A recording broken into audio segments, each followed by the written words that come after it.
Hi everyone, my name is Taylor Pittman. I was one of the judges for the Writers Games in summer of 2025, and I am now wanting to do a workshop with you guys called Interact with Fear, where we're writing horror through the lens of video games.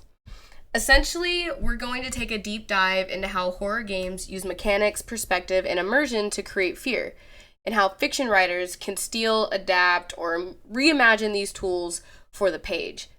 Essentially, we want to see how the different tactics that are used in video games can be translated to written fiction. I think personally that video games are one of the most effective mediums for horror. I think that video games are more intense than books and then movies. And we're going to talk about why and what we can do as authors and writers to use these techniques. So, this workshop is basically for creative writers, horror fans, or even aspiring narrative game designers. If you've ever played a game that genuinely scared you or written a scene that you wished you could be so immersive, you're in the right place. Essentially, by the end of this, you'll know how to dissect a horror game structure, identify what makes it scary, and turn those elements into prose that keeps your readers up at night. Because at the end of the day, the goal as horror writers and people who love this is to be scared. So, why does horror hit different in games? I think a big thing about this, there's some obvious ones and there's some not so obvious ones. So we'll go ahead and we'll start with the obvious one. It's psychological and emotional. The draw of those things within horror is why we enjoy it. We're wired to be alert to threats, and horror lets us explore that fear in a safe space. Whether that's turning the pages of a book or holding a controller, you're still relatively safe. And so, one of the unique aspects of video games is immersion and interactivity.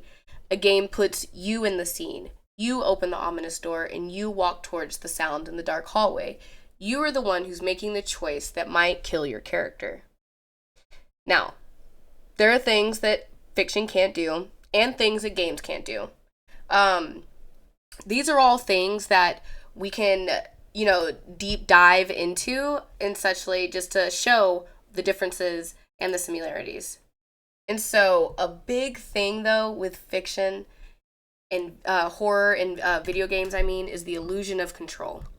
So one person would think that because we are making the choices that we think we're going to feel safer, but it's actually this illusion of control that puts people so on edge. You know, the thing with horror and other mediums is you are an audience member. You are watching it happen to the characters. You might be tense, you might be feeling anxious, but you're feeling anxious on behalf of somebody else, right? Now, where video games are predominantly, you're anxious for your own sake, while you know that you're not actually gonna, get killed, or you're having to face zombies, or you're having to fight a ghost. You are still feeling like it is you because as the player, you feel like the protagonist. And so this illusion of control is actually what makes video games hit so much harder. And like we were saying, it's going to be those main things, the psychology, the immersion of it, and the interactivity. I think immersion is going to be one of the biggest things that video games do, but it's also one of the ones that fiction can do more so than film or TV. So just to kind of touch on some of those similarities and some of those differences. So horror in video games, one of the biggest things is player agency / decision making. Unless you're doing one of those like read to find out or read to do this books, for the most part, fiction, you don't make the decisions, the characters do. And so the player agency is something that you're not going to also be able to get from film either. Side note, the one time that this was different is similar to those little narrative books on Netflix, which I think they removed it, but Bandersnatch on Netflix was this interactive mirror episode of Black Mirror. Super fun, super crazy, very intense. But it touched on that,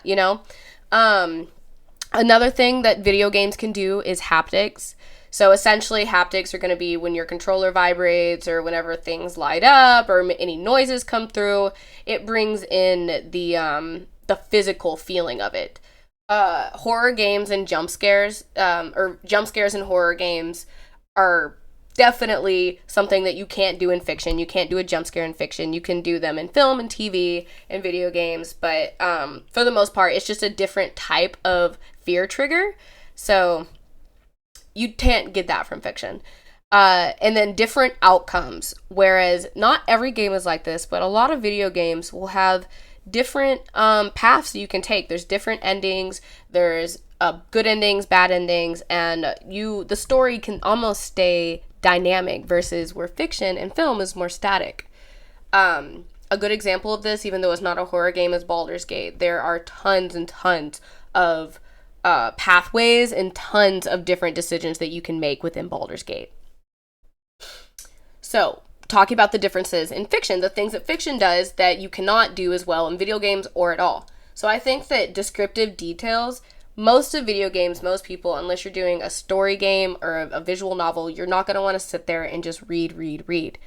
So books and fiction is where authors and writers can add in those descriptive details that make fiction stand out. It brings your characters, it brings your world, it brings your life, or your environment to life. And so I think that is something that fiction stands aside from other types of mediums too, across all genres, is the descriptive details and the weaving of words that writers can do to paint a picture. Something else is richer character development / that inner dialogue. I think the inner dialogue and like deep diving into the mind of certain characters is why horror is almost more, I think you can get away with certain types of horror, certain types of gore within horror, certain types of characters, because it's easier for people to stomach them whenever we have the inner dialogue of these characters, evil characters specifically, I mean, justifying their actions, right? When we're watching a show or we're playing a game where we're playing as a morally gray character or we're watching a morally gray character, it's hard to build up that character development into where that character is seen as a complex person in just on a surface level. Now in fiction, horror and fiction, you can have these really complex, almost villain-like characters, but we're almost sympathetic to them, and because we're seeing their inner dialogues, we're seeing their thought processes, and as humans we can't help but relate to a similar thought process. And so I think that horror and fiction does a great job with that. Again, to tie into that is the inner turmoil and the suspense, where you can't have jump scares, you are gonna have suspense. I think that just that being on edge and that inner fight of something can really come through and create a horror environment. I think another example that I can think off the top of my head, again, not a horror book, but the prequel to the Maze Runner series, I don't know why I'm blanking on the title, but it's a prequel to the Maze Runner. And in there, you see the main characters slowly start to lose their minds as they're affected by the disease. And to see the subtle ways that the characters show their turn, it built up so much turmoil. Little thoughts, like the characters would think a certain thing, and I would immediately be on edge because I'm just like, uh-oh, that's not good. You're about to go crazy. And it's just stuff like that I think reading is so internal. And so all of the internal things that we can do is where fiction stands out. And again, finally, another internal one, and probably the most important of why books are such a standout in horror aside from video games and movies, is the power of imagination. There is almost nothing that someone else could create that would be scarier than some of my worst fears. And that's because they are going to be based on me and my emotions. And so even when we're reading about characters going through stuff or an author is describing something, we're gonna imagine something different. A great example of this is in Stephen King's On Writing. He talks about, now imagine a red door, just a red door. And so essentially though, despite having the descriptive red door, every single person's red door is going to look slightly different. And so that's the thing with fiction, is even with the most descriptive details, people are going to put their own bias and their own experience onto things. And so I think this is something that when utilized and taken advantage of in horror specifically, it can do wonders. And so to talk about some of their similarities, we've got narrative impact. this is something that horror in both mediums is very important. Horror is often used as a way to tell stories, to tell moral stories, to have metaphors for real life evils. Like when we're looking at fictional evils, they're usually meant to represent something in the world or society that we're trying to face. And so narrative impact is a huge thing that in horror you can get with the right um, attention to detail and the right character development and in complex things that aren't just going for like your typical like cheap scary horror. You can do a lot of things. Atmosphere is something that both of them can do in different ways, but atmosphere is very much present in both forms of medium. You can create atmosphere through descriptions, you can create atmosphere through sounds, visuals, all of these things are going to be in both. Horror tropes are something, of course, that's across all mediums. Tropes are something that we see everywhere. In horror, there's really classic ones that are probably more identifiable than any other genre. Vampires, werewolves, zombies type, the Night of the Living Dead, dummies, clowns. Like these are all tropes that you see, thriller tropes. All of these things are going to be prominent in both things. And so the last two, fighting for survival and feeling helpless, I wanted to talk about both of these kind of grouped because fighting for survival and feeling helpless are almost juxtaposed, right? Your characters, despite the helplessness feeling, they're still fighting. And I think it's what's it called? The anomaly of the human will to live, of essentially video games and horror, whether or not you're in the shoes or you're just watching, you resonate with that fight for survival and that helpless feeling, that feeling of fear and feeling like even in the video games, when you think you have control, certain games, they take that control away from you, where you're forced to, like, your character gets captured or something, it's a cut screen. Even if you ran away, that helpless feeling is still there. And same in horror and fiction, you literally don't have any choice but to watch the things happen to your characters or to the characters that you're enjoying. So these are all just some interesting things we can keep in mind when it comes to comparing the two and thinking about horror in video games and horror in fiction and just horror in general as a medium that we like to enjoy. And I also wanted to touch on a little bit on horror tropes some more, essentially just talking about monsters as metaphors. Monsters are often a stand-in for mental illness, guilt, grief, or loss. And so I think it's very important that to maintain, as we are engaging with horror and as we are writing horror, there should always be the why. Do you know what I mean? Like, I think that's what makes new horror stand out. I think that's what makes something unique. I think you can use a trope, but if you add a why that is unique to your characters or a unique to their mindset, it changes things. And if you also start to think of these tropes as metaphors, these characters might start, these monsters might start taking on different identities in your own head. For example, vampires. Vampires are used as two different metaphors, predominantly. There's probably more, but vampires are usually used in drug addiction metaphors or as a metaphor for capitalistic greed. And so I think whenever both of those two things are very, very, very different, but it's embodied in the essence of this same monster, insatiable, right? And so just think of things like that whenever you're using monsters as metaphors and you're writing about monsters. Don't shy away from a classic monster story. Don't shy away from werewolves, vampires. Just start to maybe think about the different ways that you could use them to get across the message that you want or that you want your characters and your readers to understand. So essentially, I wanted to share this awesome quote touching on that of why monsters and horror work so well. The monster serves to both reveal closely held anxieties and then inspire us to confront them head on. This was written by Carl Hughes on The Inspired Quill. I took it from an essay called Historical Context of Monsters as Metaphors. I definitely recommend giving it a read if you're interested in this type of topic. He really touches on the context of monsters and how we face trauma through them. So, super great read. Awesome. So we're going to be taking a look at 4 different games to mainly touch on all of my points. So the first one, Outlast, it is a first-person game. We have Resident Evil, that's third person. The Bunker is first person, and Silent Hill, which is a another first person game, or third person game, sorry. And so essentially, to start off, player meets protagonist. This is going to be fear through perspective. Essentially, where the protagonist would act in video games, that's the player is the protagonist. And so one ways that this is captured really well is first person point of view. So first person point of view is where you are put inside the shoes of the character in the game.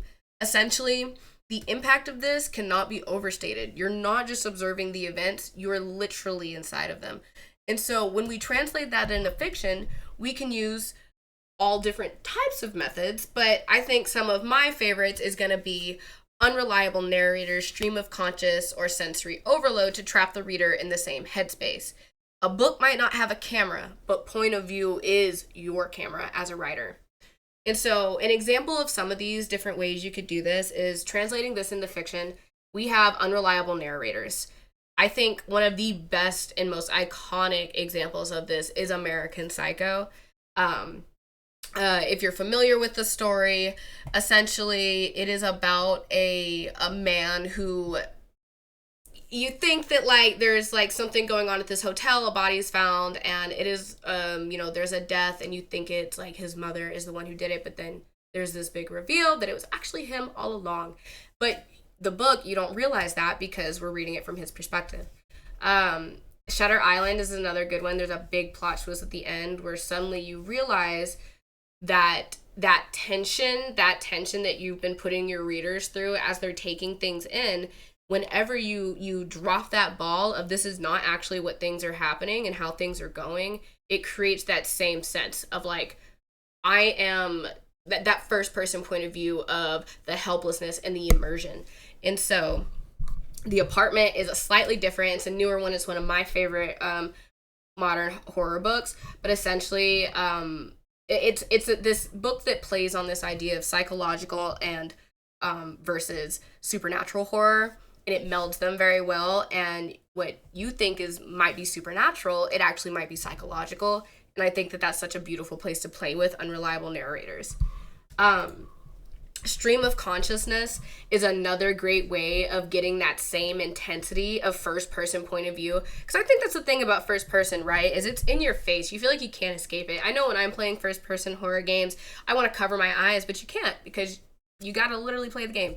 And so stream of consciousness, I feel like, can kind of force your readers to feel that same type of like ever rising anxiety and tension. The Telltale Heart, just reading that, it stresses me out. The whole thing stresses me out, but that's what makes it so good. The Haunting of Hill House is another one that uses tons of stream of consciousness to just amp up the readers, because as we're reading these things, we're getting stressed out too. And it creates that physical response. And so I'm going to go ahead, and what we'll do for the writing exercises, feel free to pause. I'm going to just kind of give an overview of them, but I'm not going to sit here. Try and take maybe like 10 to 15 minutes to do them. Feel free to pause. I'll let you know when, but essentially for the first writing exercise, I want you to rewrite a classic horror scene in second person present tense point of view. And so, for example, something like this is going to be, take a classic horror scene, say a vampire entering a bedroom, and rewrite it in second person present tense to force the reader to feel like they're the one experiencing it. And so I'll go ahead and read out my example. But before that, if you want to do your own, go ahead and pause now and take about 10-15 minutes. Okay, awesome. I'm going to assume you paused and you did it. I'll go ahead and read mine. The bathroom is dark and dingy, the kind of place you'd smoke cigarettes in as a high schooler and not stress about getting caught. You check your phone, 3:17 a.m. You grab his hand in comfort, but Jack can feel yours shaking too. The bathroom is cold, so maybe the temperature is what has you so edgy. You ready? Jack asks, and you meet his eyes in the mirror. This is stupid, you mutter, nodding your head. He grins, lips stretching wide over his teeth. You don't know why, but you feel threatened for a moment. Then he turns off the lights and darkness surrounds you. Okay, 3 times. He says, and you think you can hear his voice shaking. Bloody Mary, Bloody Mary, Bloody Mary. You and Jack chant in unison. Silence. More silence. You're starting to feel dumb. I knew you were just messing with me. You slap Jack's arm. He does not respond, so you look over at him, squinting in the dark. You can't see his face clearly, but the white of his teeth is still shining. Jack? He does not respond, but the grin gets wider, splitting his face. Okay, yeah, so I wanted to capture that same, I wanted to touch on what the character is feeling. Like, I know it's you, but essentially if this character was a protagonist by herself, she is feeling anxious. She's noticing he's anxious. She's getting the sensory from the bathroom and from him. And I wanted to just create this kind of ominous, eerie energy. Cool. So yeah, good luck with the writing exercise. If you do it, please go ahead and, leave a shout out in the writer's workout room. We have a Discord server. Leave a shout out and let us know and go ahead and share it. You can tag me. I'm Tased and Confused or Taylor in there. But yeah, cool. So we'll go ahead and keep going. The second thing I want to talk about are mechanics, how gameplay can shape the theme. I think that mechanics are essentially, it's the things you can do in the game. It's going to be sanity meters, save points, inventory, combat, and they're all going to look different based off the different types of game. So in a game like Outlast, the core mechanic is simple. You can run, you can hide, but you cannot fight. That rule instantly tells you that the game is about helplessness, survival, and endurance. Versus a game like Resident Evil, where you can fight. You're very much, they encourage it. It's the very first thing in the game starts out with almost like a very intense combat scene. And so this shows that while it's that level of helplessness it's not the forefront. It's still there, but it's not the forefront. Survival is the forefront. And so when you have games like Outlast, that helplessness is at the front versus Resident Evil, where survival is at the front, you still want to use both elements, but it creates a different type of gameplay experience depending on what you want your audience to enjoy. You also have other mechanics like sanity meters or save points or limited inventory that become tension themselves. You're not just afraid of the monster that's in the game. You're afraid of running out of light, ammo, safe spaces. Again, it's touching on that helplessness and that survival aspect of it. Mechanics are really where this comes through. Interactive pacing is another layer. So whenever a player chooses to walk into the dark, the fear escalates because they're actively participating in their own doom. Versus in a book, if you're just along for the ride, as the character's doing it, you're not worried about it as much, but getting yourself to take that jump, it's very intense. And so essentially one ways that we can translate this into fiction is we can simulate this using structure. Chapter breaks, non-linear timelines, or abrupt scene cuts to disorient and stress out our readers the same way that game mechanics do. And so I think a great way of, looking at this is going to be Pet Sematary, The Silent Patient, We Used to Live Here. All of these are structured in a way that the way that the story is told to us, it's not given to us streamlined. It's given to us. Pet Sematary, I'll go ahead and clarify why, because they're structured in different ways. Pet Sematary, I included it because it ends on a cliffhanger. Essentially, we end knowing that shit hit the fan, for better lack of words. Things are crazy. There's zombie. It is murderous. It is just now a thing. And so it cuts us off right there. Helpless. We know that whatever the aftermath is, it's not just going to stop where it was, but that we don't need to know that story. The Silent Patient, I think, is an amazing one. Because this one plays with a little bit of that unreliable narrator aspect, but it does it through structure. And so we realize what it does is the timeline in the book is not completely accurate. It's different. We think that when things take place, they take place in a different order than what they actually do, and it paints this different narrative. So I don't want to do spoilers too much. We Used to Live Here is a very similar, where It has a cliffhanger in it that is very intense, but it also plays around with that unreliable timeline. So for our second writing exercise, we want to do, we're going to write a scene where the character can't act, only watch. So essentially, your main character is going to be helpless to do anything to help with the situation. So if you want to participate in this, again, I go ahead and recommend that you take about 10 to 15 minutes for it, and go ahead and pause now. Okay, awesome. I'll go ahead and read mine. I sprinted down the hall, trying to quiet my frantic breaths, and my footsteps echoed in the subway tunnel. I could not hear him pursuing me, but I didn't dare to look back. I saw a ladder and didn't second guess myself before climbing up it. It was some kind of crawl space. I squished myself in between the ledge and the ceiling. Amy! I could hear Jane screaming. She must have fallen behind. She was running, her flip-flops smacking the ground, leading him straight to us. I did not dare respond. Amy! She shouted again and ran into view. She did not seem to see the ladder. Jane panted, leaning over with her hands on her knees. She glanced around, and Amy could see how terrified she looked. Jane still missed the ladder and stood up straight. Amy was going to whisper her name, but suddenly an arrow plunged into Jane's knee. She screamed as she hit the ground immediately, and I heard a loud whoop down the tunnel. "We got one, boys," he called down the tunnel. And I also realized I switched tenses at some point, or I switched point of views to third to first, but anyway, essentially I wanted to just catch on that effect of like that helplessness of watching something happen to a friend and not being able to do anything, whether from fear, whether from physical restraints, or whatever it is that's holding your character back. This can create that sense of disorientation and uncomfortability within your audience that game mechanics can do as well. And so, environment as character. This is something that I think is really, really big in fiction, and something that is where fiction thrives versus video games or movies even. And so haunted spaces are going to be the biggest thing when it comes to environment as character. We're talking sound design, visual cues, environmental storytelling.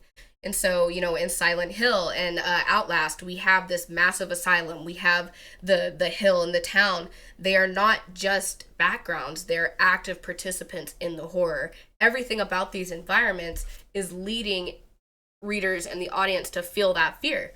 And so I think a big thing that, you get from video games and movies you can't do in fiction is sound design. Sound design plays a huge role. A dripping pipe, a creaking stair, a faint static from nowhere, like all of these details prime the player for fear without anything actually happening.